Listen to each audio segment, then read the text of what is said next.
Hi friends, welcome back to my channel.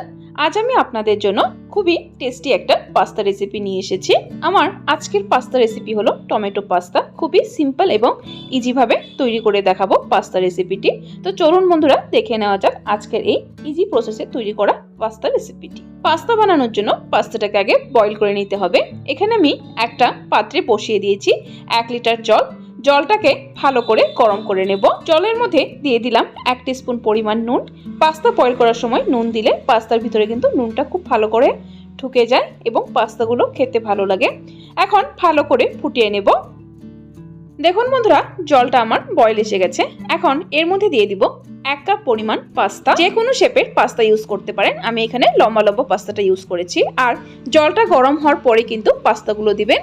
তো দেখুন বন্ধুরা, পাস্তাটা আমার সেদ্ধ হয়ে গেছে। আমি চেক করে নিচ্ছি। এভাবে একটা উঠিয়ে একটা ছুরির সাহায্যে দেখুন কেটে নিচ্ছি। খুব সহজেই কেটে যাচ্ছে। আমার পাস্তাটা সেদ্ধ করা হয়ে গেছে। এখন আমি পাস্তাটাকে একটা স্ট্রেনারের সাহায্যে জলগুলোকে ফেলে দিতে হবে। দেখুন পাস্তাটা আমি ঢেলে দিয়েছি একটা স্ট্রেনারে। তার মধ্যে দিয়ে দিলাম একটু ঠান্ডা জল, যাতে পাস্তাটা ওভারকুক না হয়। এখন পাস্তাটাকে এইভাবে স্ট্রেনারে রেখে দেবো যাতে জলটা ঝরে যায়। তারপর যাচ্ছি নেক্সট প্রসেসে। এখানে আমি একটা কড়াই বসিয়ে দিয়েছি। কড়াইয়ের মধ্যে দিয়ে দিলাম 1 টেবিল স্পুন পরিমাণ তেল। তেলটাকে ভালো করে গরম করে এর মধ্যে দিয়ে দিব 2টো বড় সাইজের টমেটো এভাবে কেটে নিয়েছি। টমেটোগুলোকে তেলের মধ্যে দিয়ে একটু সময় টমেটোগুলোকে রান্না করে একটু নরম করে নেব। আমি টমেটোর পেস্ট তৈরি করব, এর জন্য টমেটোটাকে আগে একটু রান্না করে নিচ্ছি। এইভাবে টমেটোটাকে একটু ভেজে নিলে তেলে যখন পেস্ট করা হয় ওই পেস্টটা কিন্তু ভালো লাগে খেতে। দেখুন টমেটোটা আমার ভেজে নেওয়া হয়ে গেছে এবং নরম হয়ে গেছে। এখন একটা মিক্সিং জারে ঢেলে নেব। এটাকে কিন্তু গরম অবস্থায় পেস্ট করব না, ঠান্ডা হওয়ার পরে টমেটোটা ভালো করে একদম মিহি করে পেস্ট করে নেব। তারপর যাচ্ছি আমি নেক্সট প্রসেসে। একটা কড়াই বসিয়ে দিয়েছি। কড়াইয়ের মধ্যে দিয়েছি 2 টেবিল স্পুন পরিমাণ তেল। তেলটা আমার গরম হয়ে গেছে। এখন এর মধ্যে নিয়েছি কিছু সবজি। এখানে নিয়েছি আগে লঙ্কা কুচিয়ে, আর নিয়েছি আদা কুচিয়ে, তারপর নিয়েছি গাজর আর ক্যাপসিকামগুলোকে একদম ছোট ছোট টুকরো করে কেটে নিয়েছি। এখন তেলের মধ্যে আগে লঙ্কা এবং আদাটাকে একটু সময় ভেজে নেব। 10 থেকে 15 সেকেন্ড ধরে আদা লঙ্কাটাকে ভেজে নিয়েছি। তারপর এর মধ্যে দিয়ে দিব কেটে রাখা সবজিগুলো। এখানে আমি শুধু ক্যাপসিকাম আর গাজরই ছিল ঘরে, আমি সেটাই নিয়েছি। আপনারা চাইলে এখানে বিনস বা বাঁধাকপিও কুচিয়ে দিতে পারেন। এখন সবজিগুলোকে গ্যাসের ফ্লেমটা হাইতে রেখে একটু সময় ভেজে নেব।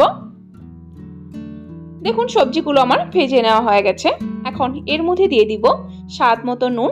নুনটা কিন্তু আপনাদের স্বাদ অনুযায়ী দিবেন। নুনটাকে দিয়ে আবার আরেকটু সময় ভেজে নিতে হবে। সবজিগুলো কিন্তু গ্যাসের ফ্লেমটা হাইতে রেখে এইভাবে অনবরত নেড়েচেড়ে ভেজে নেবেন। তারপর এর মধ্যে দিয়ে দিব পেস্ট করে নেওয়া টমেটোটাকে দিয়ে ভালো করে মিক্স করে নেব সবজিগুলোর সাথে। দেখুন ভালো করে মিক্স করে নিয়েছি। এখন এর মধ্যে দিয়ে দিব 1/2 টিস্পুন পরিমাণ লঙ্কা গুঁড়ো। তারপর দিয়ে দিলাম এখানে খুবই অল্প পরিমাণ ব্ল্যাক পেপার পাউডার। আর দিয়ে দিলাম এখানে মিক্স হার্বটা অপশনাল, না থাকলে স্কিপ করতে পারেন। আর এখানে দিয়ে দিলাম red chilli sauce. Red chilli সসটা যদি খেতে ঝাল লাগে বেশি, তাহলে শুধু টমেটো কেচাপটাও ইউজ করতে পারেন। এখন সবগুলো একসাথে মিক্স করে 2 থেকে 3 মিনিট সময় রান্না করে নেব। দেখুন 3 মিনিট সময় আমি রান্না করে নিয়েছি। এখন আমি এর মধ্যে দিয়ে দিব আগে থেকে বয়েল করে রাখা পাস্তাগুলো। দেখুন পাস্তাগুলোকে ঢেলে দিয়েছি। এখন ভালো করে মিক্স করে নেব। পাস্তার মধ্যে যদি একটু গ্রেভি রাখতে চান, তাহলে এই সময় একটু গরম জল মিশিয়ে দিবেন। আর যদি পাস্তাটা শুকনো শুকনো খেতে ভালোবাসেন, তাহলে আর জল মেশানোর প্রয়োজন নেই। দেখুন আমার পাস্তাটা তৈরি হয়ে গেছে। এখন পাস্তাটাকে একটা আলাদা প্লেটে সার্ভ করে নেব। দেখুন কতটা ইয়ামি লাগছে দেখতে পাস্তাটা। এইভাবে একবার পাস্তা অবশ্যই ট্রাই করবেন, খেতে কিন্তু খুবই টেস্টি হয়। ঘরে থাকা কিছু সিম্পল উপকরণ দিয়ে পাস্তাটা তৈরি করেছি, খেতে কিন্তু অসাধারণ হয়েছে। সো বন্ধুরা, আজকের এই পাস্তা রেসিপিটি কেমন লেগেছে কমেন্ট বক্সে অবশ্যই জানাবেন। আর যদি ভালো লেগে থাকে একটা লাইক অবশ্যই দিয়ে দিবেন।